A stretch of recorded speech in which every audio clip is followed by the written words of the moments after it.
All right.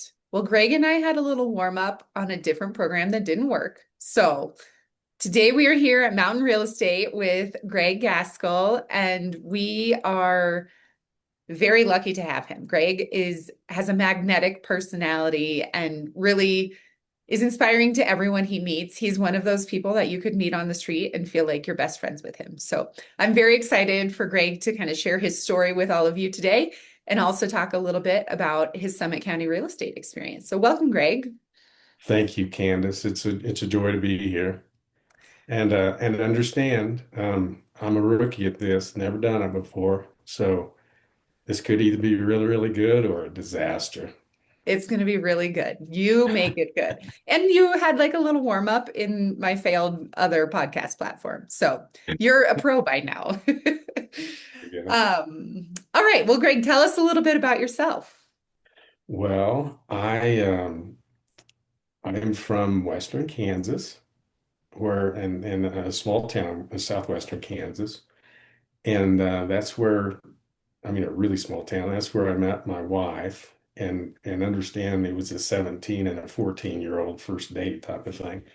And so we then journeyed to University of Kansas, where I was a business and finance major, and she was an art major. And so she has the really creative part of this family, and we were very, very blessed. We, grew up at the University of Kansas, and that's what you're supposed to do in college, I guess. But we certainly did that.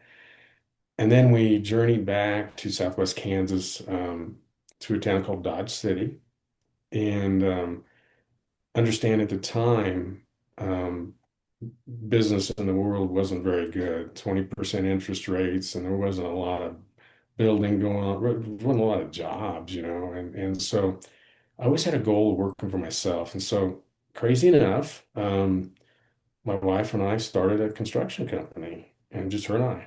And she, at the time, she would do kind of the office part, and I would, go out and do the building part. And so we were very fortunate and had blessings along the way, and grew. And we concentrated on high-end housing, and then also commercial. We did medical and that, but really then concentrated on um, working with the government, and it's a general services agency that you work with, and that's who we did Social Security, VA, USDA, FSA, Census. And basically what you do is you build for the government, and then they lease it from you, then you own the property and things. And so that was very good. But why I mentioned GSA is that I always um, was very proud is that I was always the one, you have to be very detailed. I've always was the one of catching things. In other words, it's like if something was missing, I was the one saying, "Hey, but you forgot to look at this." And they're going, "Where'd you find that?" type of thing, right? So and keep that in mind for later. All right. So anyway, it was it was a blessing. And so anyway, at the same time, we had two daughters. We had one born in 86, one in 90. And it was a great place for them to grow up, where you could be a king for a day. It was like kind of a Mayberry RFD type of thing, but you could really find yourself and that, and they were into everything. And one beautiful thing about my daughters and my wife taught them was that to be in the moment, whatever you were in, do the best you can. If you were in cheerleading, you be the best cheerleader or whatever. If you were playing football in the front yard with your neighbors, you'd be the best, whatever it would be. And so, and they grabbed a hold of that in their life. And so they went on to University of Kansas, and then they also went on to get their graduate. Our oldest went to get her MBA at Stanford, and our youngest got her MBA at Vanderbilt. And then they went on to have careers or having careers or whatever. Our oldest was an executive at Google, and in fact, in charge of Google Maps. And then And then our youngest was with Uber. She was one of the first employees of Uber, and then Twitter picked her up, and then now she has her own company. So small town, but build value and things like that. So we were blessed. But anyway, so then late 90s come along, and my wife grabs me by the collar and says, "What's it gonna take? What's it gonna take? One of us getting sick, one of us, whatever. We need to go do things." And I go, okay. And again, Candice, you probably know me being married. Sometimes the guys are like blind to stuff, and so I certainly was, and I'm guilty of that to this day. Um, but anyway, so we decided to head down to Key West, Florida, and we would go there 4 to 6 months out of the year. And so we just kind of second, third. And so we went from building structures and pulpits to building people. And you're thinking, wait a minute, that makes no sense. But hear me out. About the next 10 years, I went around the country helping churches with their efficiency of their property. And so I learned that with GSA. And this is right when LED lighting and stuff was just coming out. And so I was right at the threshold of that. And so these big, ginormous churches, these cathedrals, I mean, their utility bills were crazy. And so I would go in bed with them and embed with them, as in learn their get on their committees and that type of thing. And then it was very, very fruitful. Um, and I did that for about 10 years. And so then I transitioned to building disciples. And you're thinking, well, no, wait a minute. What does that mean? Well, it means this, is I'm not and you know this, Candace, I'm not a big pound your fist on the table kind of guy, type of deal. But this is what I do. And I ask for people to cross my path every day. And it doesn't matter. It could be a child, could be an adult, could be a male, female, doesn't matter. Just somebody that could possibly be touched by what I have to say to them, whatever. So anyway, um, what happens is that someone crossed my path and I see that they're in need or whatever, and I listen. I'm a listener, and I say, tell me your story and such. And so I do that. Then I meet them where they're at. I don't try to bring them where I'm at. I meet them where they're at. And so then I say, okay, you encourage them, you love them, you inspire them, you guide them, and then the magic formula is that you get out of the way, and then you let the Holy Spirit do the heavy lifting, and you could probably have 10, 20 podcasts of just what has happened when I did that. And so, and that's a big part of me. It's a matter of, you try to help people. How can you help people? Well, you can help people you didn't even ever know you could, in different ways. So anyway, we transitioned from that to this right now, today. Okay. And or when I called you, let's say in the latter part of, was it January that I called you? Something like that. Okay. Yeah. So then that introduces the third of basically my life. And so I I looked at this, and this really isn't about a real estate transaction when I called you or whatever. It's about a transition in life, and it's a transition in my life. And so anyway, that's a little bit about the history of where I'm at to here. Is there anything else you'd like me to add or whatever? I mean, I tried to condense it as much, but then leave as much to that you could Yeah. understand where I got to where I'm at. No, that's great. I think that paints a good picture of who you are as a person and kind of what your mission has been. Okay. I will say I was on vacation in Belize when you called. We were actually in Guatemala in Tikal, where there's no cell service. And we came out and we were eating lunch, and I got your voicemail, and I remember Greg from the one open house that we met at. He's just, it's this magnetic personality. Like you're kind and inspiring and smart. And the second you called, I was like, I told my family, I was like, I gotta go take this call. Like this is one that's worth The taking. life of the realtor. The life of a realtor, Have you exactly. ever finished a dinner from start to Occasionally, finish? but yeah. But there's, sometimes when you're on vacation, you're like, oh man. But this was when I was like, I'm excited to talk to this guy. I Drop know who in. he is. There you This go. is Well, great. So, I appreciate so that. yes, that began the next phase. So tell us about your journey. What made you start looking in Breckenridge, and what made you think about a mountain home?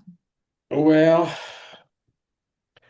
you know, first of all, Breckenridge has always been in my wife. She grew up skiing and stuff, which I did not. And she brought me out here first time, and then we would always come out, not yearly, but a lot. And I need to get a drink of water. Sorry about that. No worries. We would always come out and enjoy it. But Candice, it was always one of those things that I don't know if you've ever had this feeling, but you go somewhere and you really enjoy it, and maybe you stay at a buddy's house, or you stay, or you rent a place, and you go, God, it would be so cool to have a place here, but it was always out of reach, or it was unattainable. And it's unattainable not necessarily because of the price, but it was unattainable because of what you were doing at the time. Whereas you can always think of a reason why I probably shouldn't do that. You know? I mean, I was just, so was the whole time. So here's what happened. I have a granddaughter that's 2, and one that's 4, and one that's 8. Okay. And so this was the latter part of last year. And I just thought to myself, you know, the only, you know, I thought time is really the only currency that we truly have. Mhm. And I'm not a master at market analysis, and I'm not a master of understanding ebbs and flows of the market and waiting forever for a 2010, 12 correction again, which, it's like, oh, well, I'll wait till it goes down. And I said to myself, the only real true currency is the time we have and the memories we can make. And I said, I did almost my own tug. Now's the time. Now's the time to make memories. And so here's where it came up to is our daughter lives in Hillsburg, California, which is lovely. It's a Breckenridge of there. It's not as unique style, Victorian, whatever, but it is just an unbelievable place. It's right in the middle of, in the heart of the vineyards, and it's a place to where, it has the tourist type attraction of Breckenridge, and it's got Michelin star after Michelin star after Michelin star after Michelin star after Michelin star at the restaurants. I mean, it's amazing. Hoity-toity. And we're not necessarily hoity-toity people.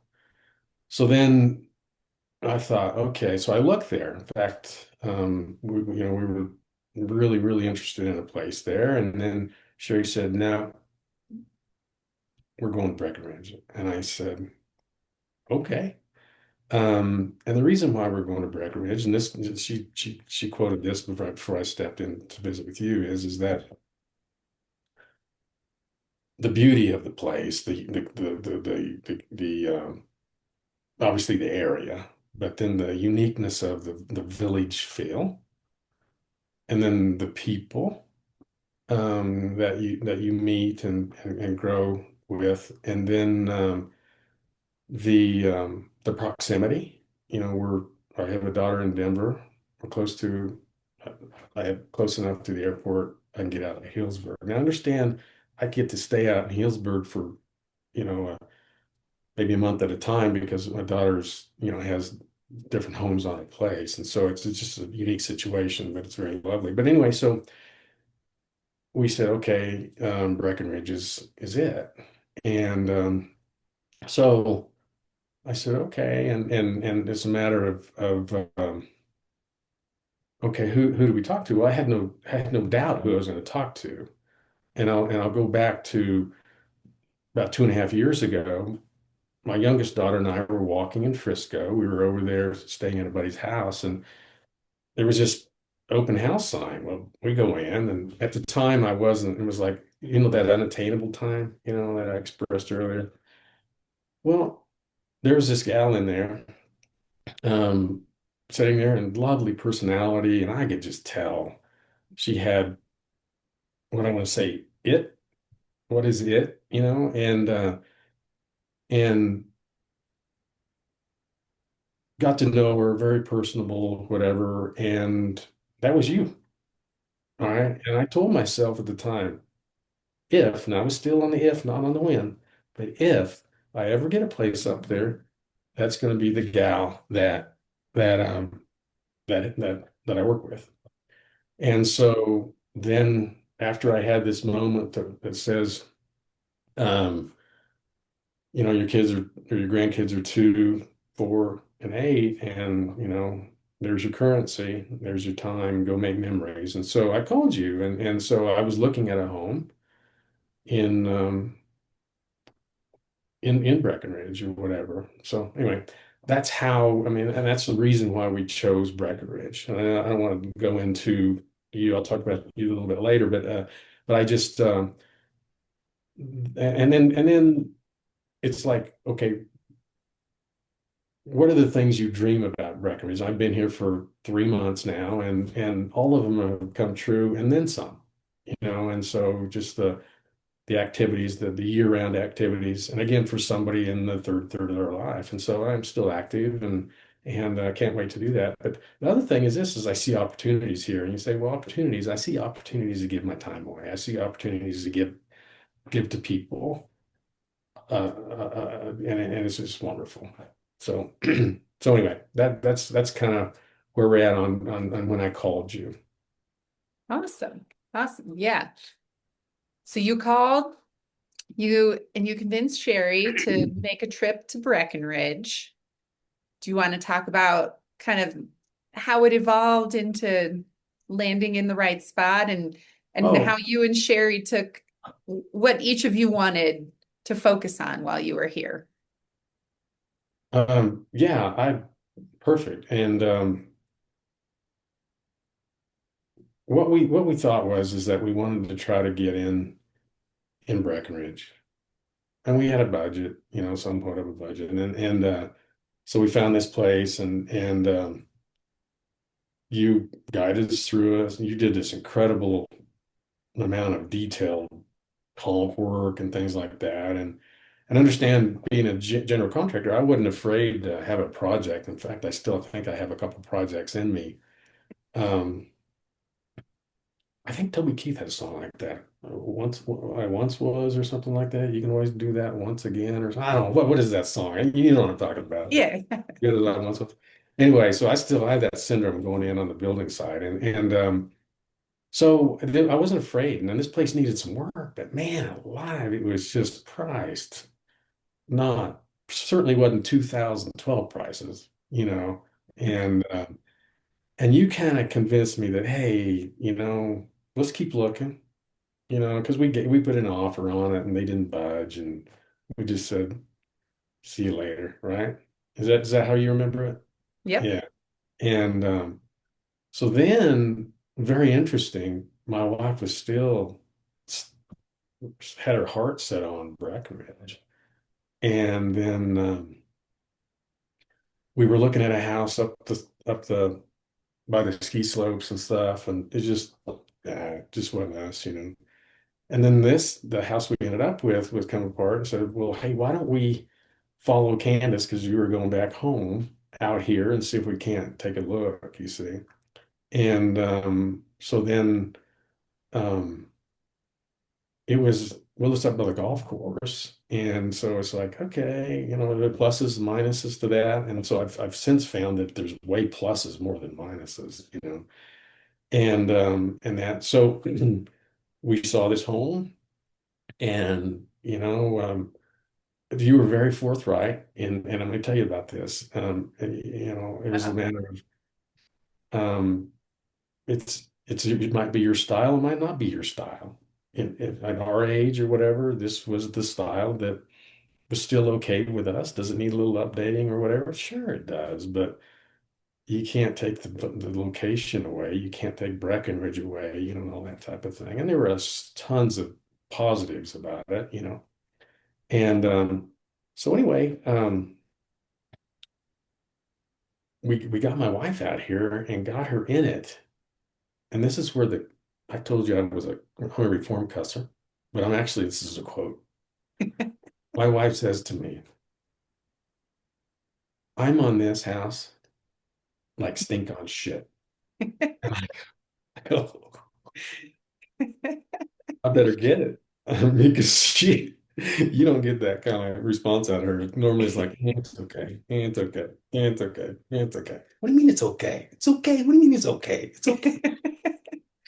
When I got that response from her, I'm going, okay, let's do this. Well, there's some negotiations going on, and this is where Candice shine is the fact that she's a negotiating powerhouse, and I take pride as I've done a lot of negotiations in my life, but she's on this the bar's high, and so I don't know how much detail you want me to give on actually the transactions, what happened, because there was another bidder came involved, you know. Do I go into that detail or what? Yeah, I can Okay, let's do it. summarize All it. right, here we go. All right, let's summarize. But here we This go. is, and only because this is like a real estate phenomenon that we see often where a property can sit on the market for a month, 2 months, 3 months. And like happened with Greg, two offers on the same day for the exact same price. And so I don't know why it works, but it just happens. And so we had to do a little bit of negotiating, but I think it came down to you heard Sherry loud and clear. I did. Well, but the thing about it is that I'm not a negotiator in this environment, and I call BS on the same deal, the same time. I mean, whatever. And so I can't erase that, but I do know this that you sat down with us and I said, I'm gonna go with what you tell me. And you said, do this and this and this and this and this, and that's gonna be the best shot you had. And some of it was foreign to me. Yeah. I'll be frank with you. Um, and so we did that, and you gave us a call. We were ready to head home, drive home, and go, well, you got the place. And I was in disbelief because you had been calling, they ain't budging. They ain't on the other properties, right? Yeah. And so I just hung up and I told Sherry, I said, you're not gonna believe this. And so and then I couldn't believe it, because what you said, I don't know how much detail we can go in on that, was exactly what happened. And we snuck in by a hair Yeah. and got it. But we did it based off of, and I told you, I'm not gonna mess up your game plan. And you had it and you thought it through, and it was very impressive. That's where I went into, and I told you to wait here. Um, when I was with GSA, and I was always the one finding the nugget or, finding the thing wrong or whatever. But here's what happened. When I started working with you and you're finding these nuggets, whatever that I overlooked, or you finding this deal over here that I overlooked, and I'm going, I'll bet you. This is before I did any deep dive on exactly what you were talking about. I said, there ain't no way. There's no way I missed that. I will bet you, remember? And lo and behold, I owe you a lot of things. We've got a lot of things. You owe me a And beer, Greg. I'm still holding one you was a to beer. I didn't know if this was a beer you could say, but anyway, that. so Yeah. so I just said, I can't believe this. So kudos, to you. And so that's what I say is the level of detail of what you go through. I know, that engineer's mind of yours is at work, obsessively at work. And I would say something just in passing. It's like, oh, well, we didn't get that, but it's okay. Mhm. And then you would go spend the next 6 hours doing a deep dive, finding these documents that were hidden in 2023. And you go, you might be careful what you say because this is exactly what I'm going, oh man, I am guilty of being wrong. And but anyway, no, it was very impressive. And and it didn't surprise me. And then, you talk about it. Hey, there you go. It. Well, thank you. I paid And Greg a lot of money to say all these nice things. okay, Venmo. All right. Yeah. You've got personality, um, demeanor, optimism, and then an incredible sense of research and ability to understand that. And so that's just, come on, that doesn't happen. That combination. Thank That's You're why I making said me blush. well, it's the truth. And I I appreciate knew that it was the right call.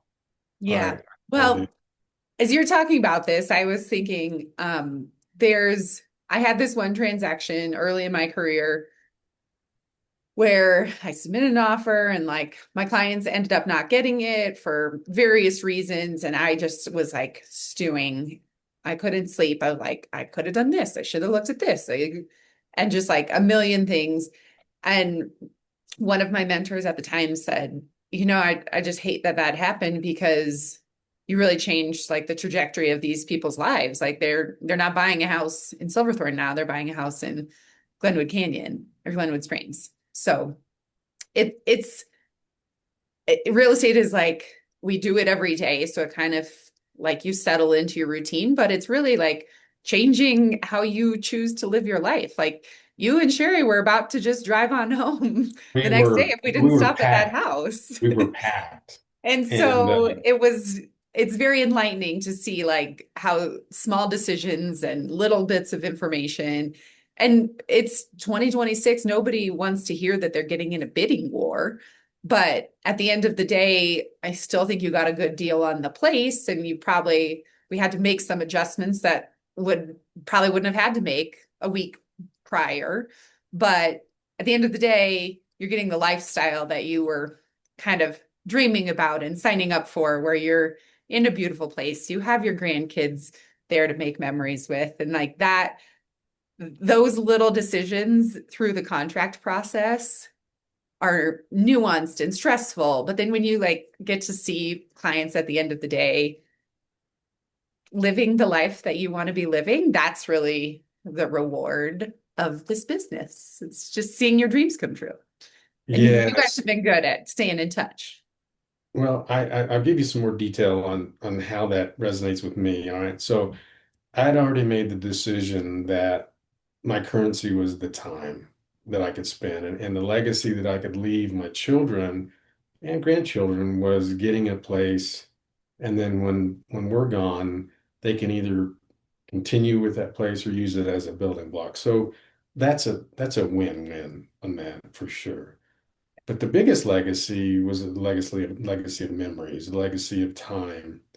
And I had already committed that I don't care if somebody comes in and there's another bidder. I'll never think about that money again a day in my life, but I will remember the legacy. And what I'm able to create or what we're creating. I just had our whole entire family out here for the Easter weekend, of which we did all the activities, the Easter egg hunt in Silverthorne. The kids were on the mountains for 3 days taking skiing lessons, and they were still open magically, and and then just the times here and the fun times, and I got a new mountain bike, and I said, you got to get on this thing, and Sherry got a new mountain trike. You got to get on this thing, and you create that, but ultimately is that you remember the good old days, right, Candice? Like you can think back in or high school, your good old days, or maybe when your grandparents, if they're not alive or whatever, it's the good old days. But so what we're able to do is we're creating good old days that we're going to see in the future. And so these are the times like, God, do you remember this? Do you remember that? And it's those feelings and that what's that worth? And so that's where I was at. So the best time to buy a place is when you can, and then you can create, the good old days because that's what I'm doing. And Totally. and I just had somebody text me yesterday and goes, I am so envious of you. And because I haven't skied in 20 years. So yesterday, all day, I'm out buying skis, ski boots, helmets, and this Right. put right by my bicycle helmet, whatever. And so Oh, yeah, I the never, gear's strong. You need a lot of and, gear. and they, yeah, yeah, right. But my point is that it's the lifestyle. And so in my last 1 year, I don't care, but it's going to be a great year.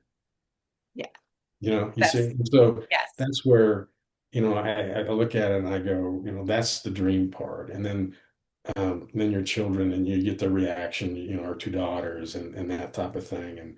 And so it's like, um, the boxes are checked and, it was the dream. And so, but going back to was the fact that none of it would have happened without your guidance. And I knew that. You see? But that was from 2.5 years ago. right.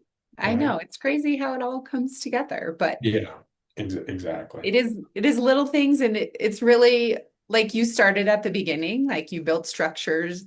We sell real estate. It's about what the investment you're buying, but then you went to people, and it's really that's what that's what makes it all worth it. Is Your own you can have the version most of beautiful it. house, but if you don't have good people inside and good people visiting, it doesn't matter. So you've got it all. You've got Yeah. the trifecta. Well, it's a true blessing. And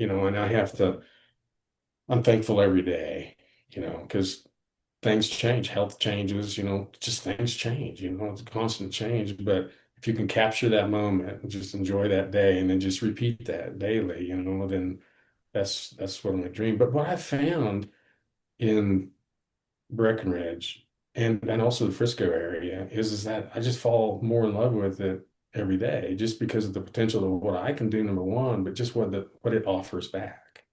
The uniqueness, the people, the lifestyle, the places to eat, the places to shop and that type of deal. And sure they come and go, whatever, but ultimately it's the same core, it's the same, the people. And that's just that's something that I cherish. Yeah. Yeah.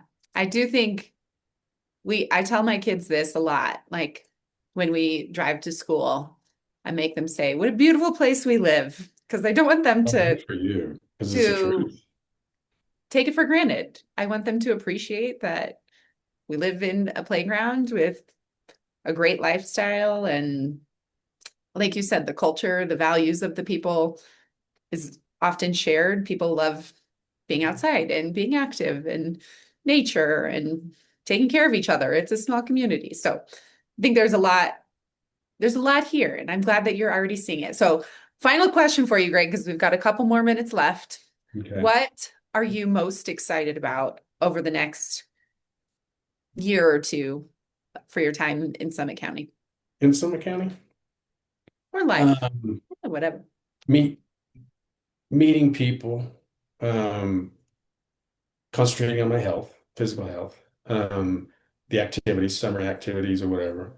Um, I would like to get into more fly fishing, more golf, just some activities. Yeah. But more than explore too. I'm big on exploring. You gave me a map, bike map, and so I might be checking out all that and that. But no, yeah, it's like there's so many opportunities for you to grab onto, and it's up to you to grab onto them.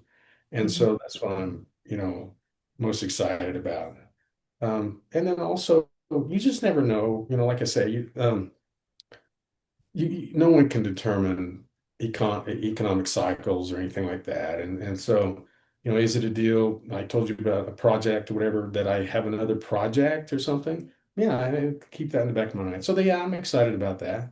But I'm there's the glass half full, glass half empty kind of people. Well, I'm a glass three-quarters full guy. I mean, I just the optimism, it's just like we got one chance in this world, and you've got to just cherish it and do good for God, so anyway, that's what I'm ultimately excited about.